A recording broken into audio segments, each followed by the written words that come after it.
Some of the tricks businesses use to take your money are clever, some are sneaky, and some are so brazen, so quietly outrageous, that the only real question is, how on earth is this still legal? Today, we're collecting the worst of them, the practices across every industry that are technically allowed, but honestly feel like they shouldn't be. These aren't small annoyances. These are the secrets that drain real money from millions of ordinary people, every single day, completely within the rules. I've pulled 15 of the most outrageous from the car lot, the bank, the grocery store, the insurance company, and the closing table. Stay with me, because the secret at number 4 means your loyalty is quietly being used against you, and number 1 is so shameless, it may be costing you more than everything else combined. Here's the thread connecting all 15. Each one works by exploiting something good in you, your trust, your loyalty, your exhaustion, or simply your assumption that the system is fair. Knowing they exist is the first and biggest step to never falling for them again. Let's begin where the money quietly multiplies. Number 15. The overdraft multiplier. You'd think if you overspent once, you'd be charged once. But some banks have quietly reordered the day's purchases to process the largest one first. Why? So that the big charge drains your account, and then every small purchase after it triggers its own separate overdraft fee. One mistake becomes 3, 4, even 5 penalties, each around $30 to $35. It's been dressed up as paying your important bills first, but the real effect is simply more fees. Charging someone 5 penalties for what was essentially a single shortfall feels like it should be against the rules. To beat it, keep a cushion in your account and opt out of overdraft coverage, so a purchase you can't afford is simply declined instead of quietly fined. Number 14. The penny on your savings. Here's one that's outrageous precisely because it's hiding in plain sight. Many of the largest banks pay an almost unbelievable interest rate on savings, around 1/100%. At that rate, $10,000 earns you roughly one single dollar over an entire year. Meanwhile, the bank lends your money out and earns vastly more on it. They pay you almost nothing, counting on you never noticing or moving it. The fix is simple and powerful. Move your savings to a reputable, high-yield account, often government-insured just the same, where the same money can earn hundreds of dollars a year instead of one. Leaving your money to earn a single penny should feel criminal, so don't. Number 13. The 300% add-on. At the car dealership's finance office, tiny add-ons are sold with enormous markups. One of the most notorious is window etching, marking the car's identification number on the glass, which analysts have found can be marked up by more than 300% over what it costs the dealer. You're paying a steep premium for something worth pennies, presented as security. And it's just one of a whole menu of marked-up extras, paint protection, fabric guard, and more, all offered when you're tired and committed. The defense: decline these add-ons outright. You're never required to buy them. If you genuinely want something like etching, you can do it yourself for a few dollars. Number 12. The lowball you're supposed to accept. You pay insurance premiums faithfully for years. Then the one time you file a claim, the first offer comes back surprisingly, disappointingly low. That's not an accident. It's a deliberate test of whether you're stressed enough to just take it. Betting that paying customers will accept less than they're owed in their moment of greatest need feels like it should be off limits, but it's a known strategy. So treat any first offer as a starting point, never the final word. Document everything, gather your own estimates, and push back politely but firmly. A calm, "this doesn't cover my actual loss," can be worth thousands. Number 11. Delay, deny, defend. When some companies don't want to pay a claim they may actually owe, they follow a pattern so well known it has a name: delay, deny, and defend. First they stall to wear you down, then they deny, often citing vague language. Then, if you persist, they're prepared to drag it out, betting you'll give up. Using exhaustion as a strategy against someone who's already paid for protection feels deeply wrong. The counter is persistence and paperwork. Keep records of every call, name, and date, request written explanations, and for serious claims, don't hesitate to seek professional help.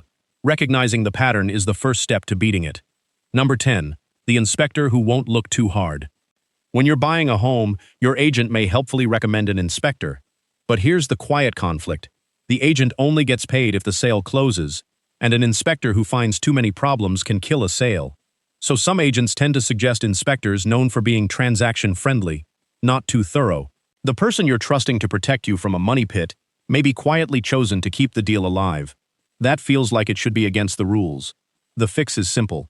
Hire your own independent inspector, someone whose only loyalty is to you and your wallet. Number 9. The fresh-baked lie.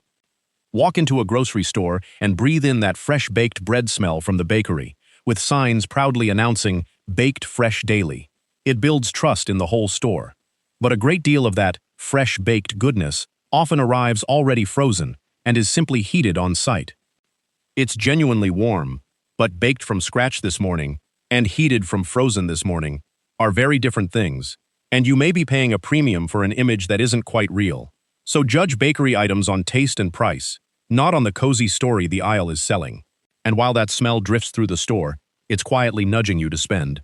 Number 8. Selling you by the pound, data included. That free loyalty card feels like a gift. In reality, it can turn you into a product.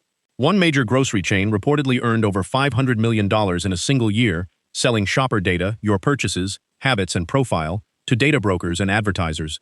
You scan a card to save $1 on eggs, and hand over a detailed map of your life in return, often without realizing it.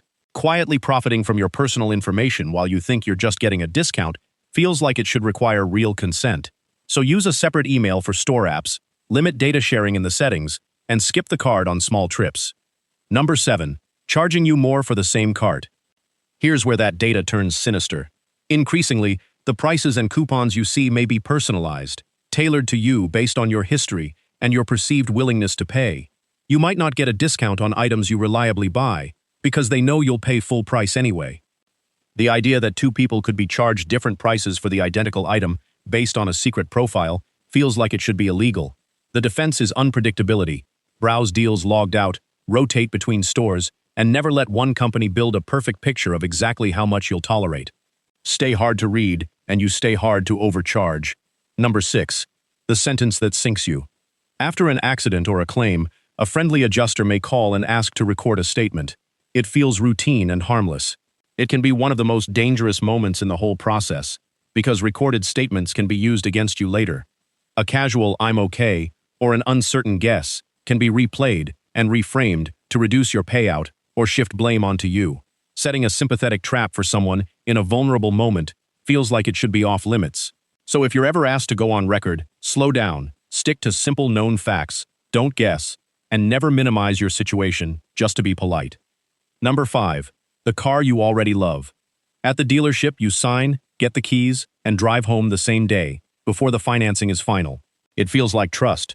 Then days later comes the call. The financing fell through. Come back and re-sign at a higher rate. By now, the car is in your driveway and emotionally yours, and they know how hard it is to give back something you've already fallen in love with. Letting you drive off before the deal is truly done, then changing the terms, feels like it should be banned. So never take the car home until the financing is completely approved in writing, or better yet, arrange your own financing before you ever arrive. Number 4. The loyalty tax. Here's the one I promised, the practice that punishes you for being a good, loyal customer. In industry after industry, insurance, banking, and more, the longest-standing customers are often charged the most, not rewarded for their loyalty. Why? Because loyal people don't shop around. The best rates go to new customers, while the faithful quietly pay more year after year for the same coverage or service. And here's the proof it's deliberate. The moment you threaten to leave, a better deal often suddenly appears, meaning it was available all along. Charging your most loyal customers extra for their trust feels deeply unfair. So treat every renewal as a decision, shop around regularly, and refuse to let your loyalty be taxed. Number 3. The buried yes. Some of the most profitable charges rely on a yes you never knowingly gave. The overdraft service tucked into your account paperwork, the pre-checked box, the free trial that silently becomes a bill, the subscription that auto-renews forever. They count on you initialing without reading, then forgetting it exists. Building profit on consent that was deliberately hidden feels like it should be illegal. So before you sign anything, ask what you're really agreeing to, watch for default opt-ins and auto-renewals, and review your statements regularly for charges you don't recognize. The quiet yes you never meant to give is one of the most reliable traps there is. Number 2. The fake deadline. Across nearly every industry, urgency is manufactured to make you stop thinking. Another buyer is interested. This price ends tonight. Only one left at this rate. The pressure feels real, and it's engineered to. A rushed customer can't compare, can't question, and won't walk away, which is exactly the point. Inventing false urgency to push people into the biggest decisions of their lives feels like it should be against the rules. So treat every deadline with suspicion and make yourself one promise. Never make a major financial decision the same day you feel pressured. Real opportunities survive a night of sleep. Fake ones vanish the moment you stop reacting. Number 1. The bet on your silence. Here it is, the most shameless secret of all, the one quietly costing you more than everything else combined. Across every single industry we've covered, the entire system is built on one assumption, that you will do nothing. That you'll never check, never question, never compare, and never move. Think about it. The penny on your savings, the loyalty tax, the auto-renewing fees, the rates that quietly creep up, all of them depend on your silence and your inaction. Your willingness to just leave things as they are is, to these businesses, pure profit. They're not really betting against your intelligence.